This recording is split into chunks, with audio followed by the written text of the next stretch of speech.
అందరికీ నమస్కారం. నా పేరు అందే నాగబసవ సూర్యనారాయణ. పురాణామృతం ఛానల్ నుండి మాట్లాడుతున్నానండి.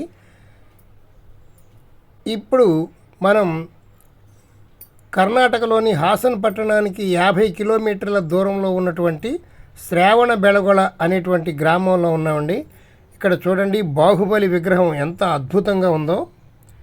58 అడుగులు ఎత్తు, 28 అడుగులు వెడల్పు కలిగినటువంటి ఈ బాహుబలి విగ్రహం అలా నిలబెట్టడం జరిగిందండి. ఏకరాయితో చెక్కినటువంటి విగ్రహం, అద్భుతమైనటువంటి విగ్రహం. ఈ విగ్రహాన్ని గంగరాజైన రెండవ రాజమల్లన్న మంత్రి మరియు దండనాయకుడిగా ఉన్న చాముండరాయని ద్వారా క్రీస్తు శకము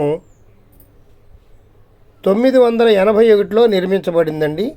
ఇది ఏకశిలతో చెక్కబడిన గంభీరమైనటువంటి విగ్రహం. దీనిని గోమటేశ్వర విగ్రహం అని కూడా అంటారు. విభవ సంవత్సరం చైత్రమాసం ఆదివారం కుంభలగ్నంలో క్రీస్తు శకము 980-984 సంవత్సరం మధ్యలో ప్రతిష్ఠించబడినది. ఈ విగ్రహాన్ని బాహుబలి అంటారు. జైన మతస్థులందరూ కూడా ఆయనని భగవంతుడిగా కొలుస్తూ ఉంటారు. ఈ బాహుబలి చరిత్ర ఇంతకు ముందు వీడియోలో పూర్తిగా చెప్పడం జరిగింది. ఒకవేళ మిస్ అయితే అది కూడా చూడండి. బాహుబలి, భరతుడు అనేటువంటి ఇద్దరు అన్నదమ్ములు. వారిద్దరూ యుద్ధం చేయడంలో బాహుబలి గెలవటం, తరువాత జీవితంపై, రాజ్యంపై విరక్తి చెందటం, తరువాత ఈ బాహుబలి సామ్రాజ్యాన్ని త్యజించి సత్యం, సంతోషం మరియు నెమ్మది కొరకు మార్గాలను వెతుక్కోవటం, ధ్యానం చేయటం, తపస్సు చేయటం వల్ల ఈయన మోక్షాన్ని పొందాడు. కొన్ని సంవత్సరాలు తపస్సు చేసి అడవిలో అలా నిలబడి తపస్సు చేయటం వల్ల ఆయన చుట్టూ లతలు, తీగలు అల్లుకొని ఉండటం వల్ల ఈ బాహుబలి విగ్రహాన్ని ఇలా లతలు, తీగలతో చెక్కడం జరుగుతుంది. కేవలం బట్టలు కూడా వద్దు, నాకు ఏమీ వద్దు అనుకునేటువంటి స్థితికి మన మనస్సు వెళ్ళాలి అని ఈ బాహుబలి తను వేసుకున్నటువంటి వస్త్రాలను కూడా త్యజించడం జరిగింది. అందువల్లనే ఆయన సర్వసంగ పరిత్యాగి అని, భగవంతుడని కొలవడం జరుగుతుంది. ఈ బాహుబలికి 12 సంవత్సరాలకు ఒకసారి మహామస్తకాభిషేకం చాలా వైభవంగా జరుగుతుంది.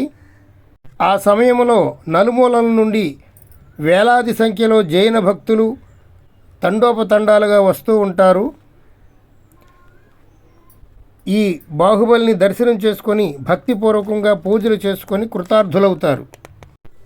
ఆ మస్తకాభిషేకంతో గంధంతో, పాలతో, ఔషధాలతో అనేక రకాలుగా అభిషేకం చేయటం, దేశం నలుమూలల నుండి భక్తులు, జైనులే కాకుండా 50 మంది భక్తులు విచ్చేసి ఈ అద్భుతమైనటువంటి అభిషేకాన్ని చూచి ఆ భగవంతుణ్ణి పూజించి తరించుతూ ఉంటారు. మన దేశంలోని భక్తులందరూ ఈ దీనిని దక్షిణ కాశీగా ప్రసిద్ధి చెందినదని శ్రావణ బెళగొళ వస్తూ ఉంటారు. ఈ విగ్రహం ప్రపంచంలోనే అతి పెద్ద శిలగా చెప్పబడుతోంది. ఏ సపోర్టు లేకుండా నిలబెట్టినటువంటి ఈ బాహుబలి విగ్రహం చూడడానికి దేశ విదేశాల నుండి కూడా చాలామంది భక్తులు వస్తూ ఉంటారు.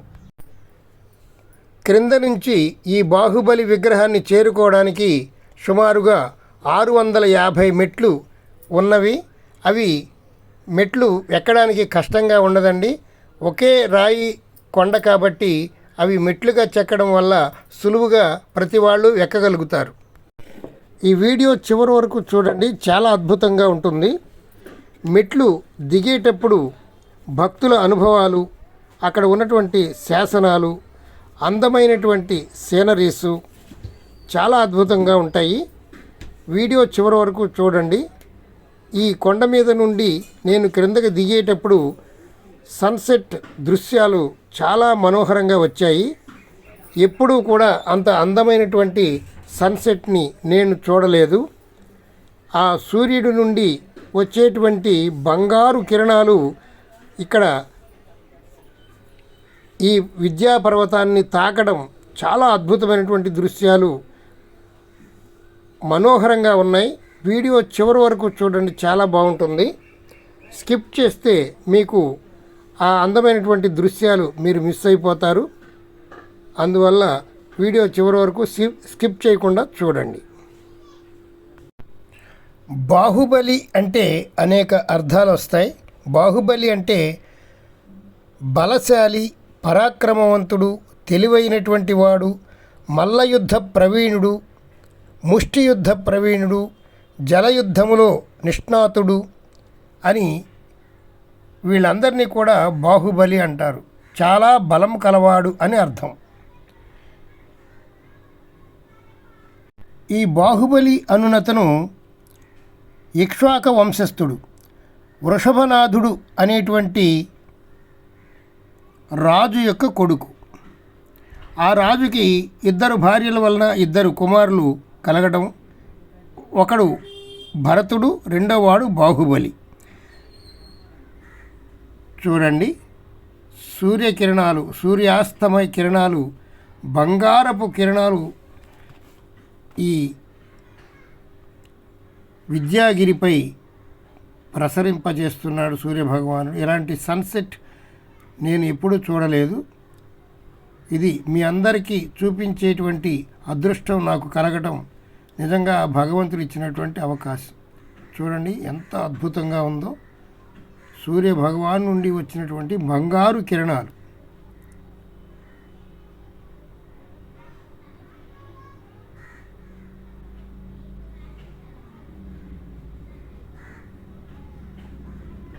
సన్సెట్ చాలా అద్భుతంగా ఉంది కదా.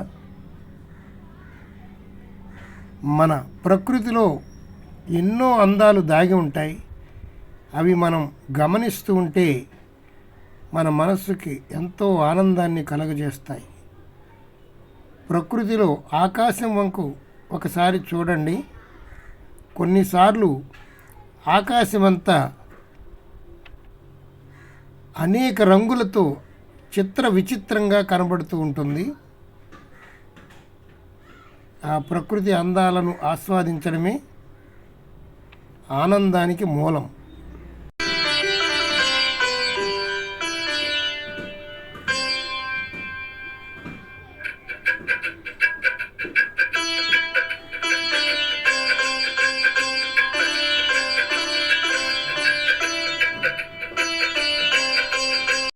ఈ అందమైనటువంటి ప్రకృతికి శతకోటి వందనాలు. ఈ పంచభూతాలకి మనం ఎంతో రుణపడి ఉంటాం. మన దేహం పంచభూతాలతో నిర్మితమైనటువంటిది. మనలో ఉన్నటువంటి జీవాత్మే పరమాత్మ. ఈ జీవాత్మ తప్పుకున్నటువంటి నాడు ఈ శరీరము పంచభూతాలలో లీనమైపోతుంది. భూమి, జలము, అగ్ని, వాయువు, ఆకాశము ఇవి పంచభూతాలు. మనలో ఉన్నటువంటి ఈ పంచభూతాలన్నీ కూడా మరలా పంచభూతాల్లో కలిసిపోవడమే ఈ సృష్టిలో జరిగేటువంటి గొప్ప విశేషం. ఈ పంచభూతాలని మనము ఎప్పుడూ కూడా భగవంతునిగా ఆరాధించాలి. భగవంతుడు అంటే వేరే ఎక్కడా లేడు. ఈ భూమి, ఈ జలము, ఈ అగ్ని, ఈ వాయువు, ఈ ఆకాశము ఇవన్నీ కూడా భగవంతుని యొక్క ప్రతిస్వరూపాలు. భగవంతుడు వాస్తవానికి మనకి కంటికి కనిపించకపోయినా మనకు కంటికి కనిపించేటువంటివి ఈ పంచభూతాలు భగవత్ స్వరూపాలే అని తెలుసుకోవడమే జ్ఞానం. అందుచేత ప్రతిరోజు పంచభూతాలకి నమస్కరించమని, ప్రకృతిని ఆరాధించమని, ప్రకృతిని పాడు చేయొద్దని మన పెద్దలు చెబుతూ ఉంటారు. ఎప్పుడైతే మనం ప్రకృతిని అస్తవ్యస్తం చేస్తామో మన జీవితం కూడా అస్తవ్యస్తంగా ఉంటుందని పెద్దలు మనకి హెచ్చరిస్తూ ఉన్నారు. ఇలాంటి మంచి మంచి విషయాలు అప్పుడప్పుడు మీతో పంచుకునేటువంటి అవకాశం కలిగించినటువంటి ఆ భగవంతునికి నమస్కారం తెలుపుకొనుచు మా పురాణామృతం ఛానల్ మొట్టమొదటిసారిగా చూస్తూ ఉంటే మీరు సబ్స్క్రైబ్ చేసుకోండి, బెల్ ఐకాన్ నొక్కండి. ప్రతిరోజు ఒక వీడియో వస్తుంది. ఇప్పుడు భక్తుల అనుభవాలు విందాం రండి. ఆనాడు రచించినటువంటి శాసనాలను భద్రపరచడానికి దేవస్థానం వారు ఈ గ్లాస్ ఫిట్ చేశారు. ఈ గ్లాసులు కింద ఉన్నటువంటివి శాసనాలు ఆనాడు చెక్కబడినవి, అవి పరిరక్షించబడుతున్నాయి. तो ಮಂಡ್ಯ ಡಿಸ್ಟ್ರಿಕ್ಟ್ ಕಿರ್ಗಾವಲ ಗ್ರಾಮದವರು ಎಷ್ಟು ಮೆಟ್ಲವ ಹೇಳು, ಇದು ಎಷ್ಟು ಮೆಟ್ಲವೆ ಅಂತ ಹೇಳು. ಸಿಕ್ಲೋ ಕಾಸ್ಕೆ ಇದು 6 ಗಂಟೆಗೆ ಕ್ಲೋಸ್ ಆಯ್ತದೆ ಅಂತ ಹೇಳು. ಎಷ್ಟು ಅಡಿ ಐತೆ ಅದು ಬಾಹುಬಲಿದು ಅಷ್ಟು ಅಡಿ ಹೇಳ್ಬೇಕು ಅಷ್ಟೇ. Bell button share. Hi friend, ನಾವು ಕಿರ್ಗಾವಲಿಂದ ಬಂದಿದ್ದೀವಿ. ಶ್ರಾವಣ ಬೆಳಗೊಳ ಪ್ಲೇಟ್ಸ್ ತುಂಬ ಚೆನ್ನಾಗಿದೆ. ಇಲ್ಲಿ ಮೆಟ್ಲುಗಳು ಹತ್ಬಿಟ್ಟು ಮೇಲಿಂದ ಟೆಂಪಲ್ ನೋಡ್ಕೊಂಡು ಕೆಳಗಡೆ ಬರುವಾಗ ಇವ್ರು ಸಿಕ್ಕಿದ್ರು, ವಿಡಿಯೋ ಮಾಡ್ತಾರೆ. ತುಂಬ ಚೆನ್ನಾಗಿದೆ. ಇವ್ರದ್ದು YouTube channel Purana Amrita YouTube channel subscribe ಮಾಡಿ, ಲೈಕ್ ಮಾಡಿ, ಬೆಲ್ ಬಟನ್ ಒತ್ತಿ. Okay friend. वैष्णव और मेरा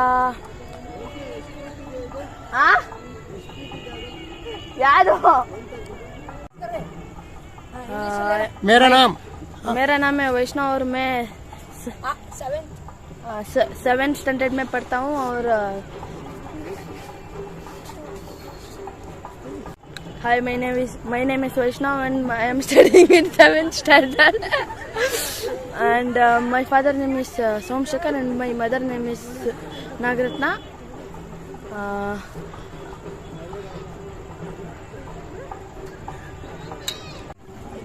यूट्यूब पर करते हैं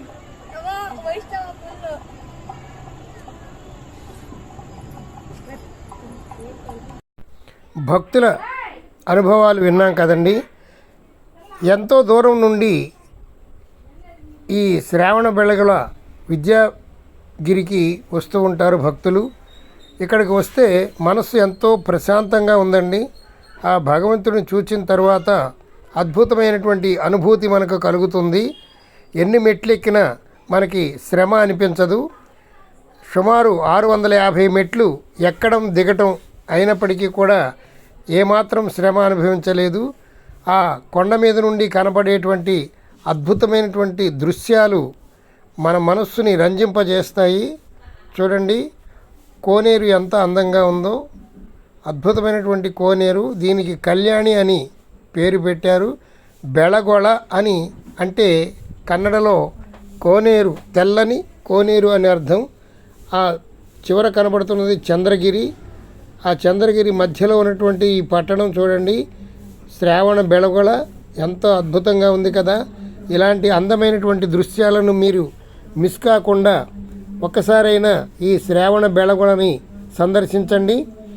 ఇది చాలా సులువుగా చేరుకోవచ్చండి. నేను ఇంతకుముందు వీడియోలో హాసన్ ఎలా చేరుకోవాలి, ఎక్కడ స్టే చేయాలి, బడ్జెట్ ఎంత అవుతుంది, మా పురాణామృతం ఛానల్ని మీరు సబ్స్క్రైబ్ చేసుకోండి, బెల్ ఐకాన్ నొక్కండి. ప్రతిరోజు ఒక వీడియో వస్తుంది. కొండ ఎక్కడం నేను 5 గంటలకి ప్రారంభించాను. సగం దూరం వెళ్ళేటప్పటికి అక్కడ ఉన్నటువంటి వారు 6 గంటలకల్లా క్లోజ్ చేసేస్తారు, తొందరగా వెళ్ళాలని చెప్పారు. అందుకని పరుగున కొండ ఎక్కడం జరిగింది. చాలా అలసిపోయాను. ఎంత అలసిపోయినా ఆ బాహుబలి విగ్రహాన్ని చూసేప్పటికీ నా మనసు ఎంతో ప్రశాంతమైన ఆనందంగా ఉంది. మీరు నా ముఖంలో చూడవచ్చు, కొంచెం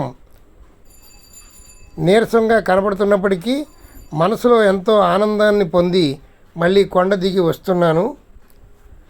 కొండ దిగేటప్పుడు చూసినటువంటి సూర్యుని సన్సెట్ చాలా అద్భుతంగా ఉంది, ఎంతో ఆనందాన్ని ఇచ్చింది.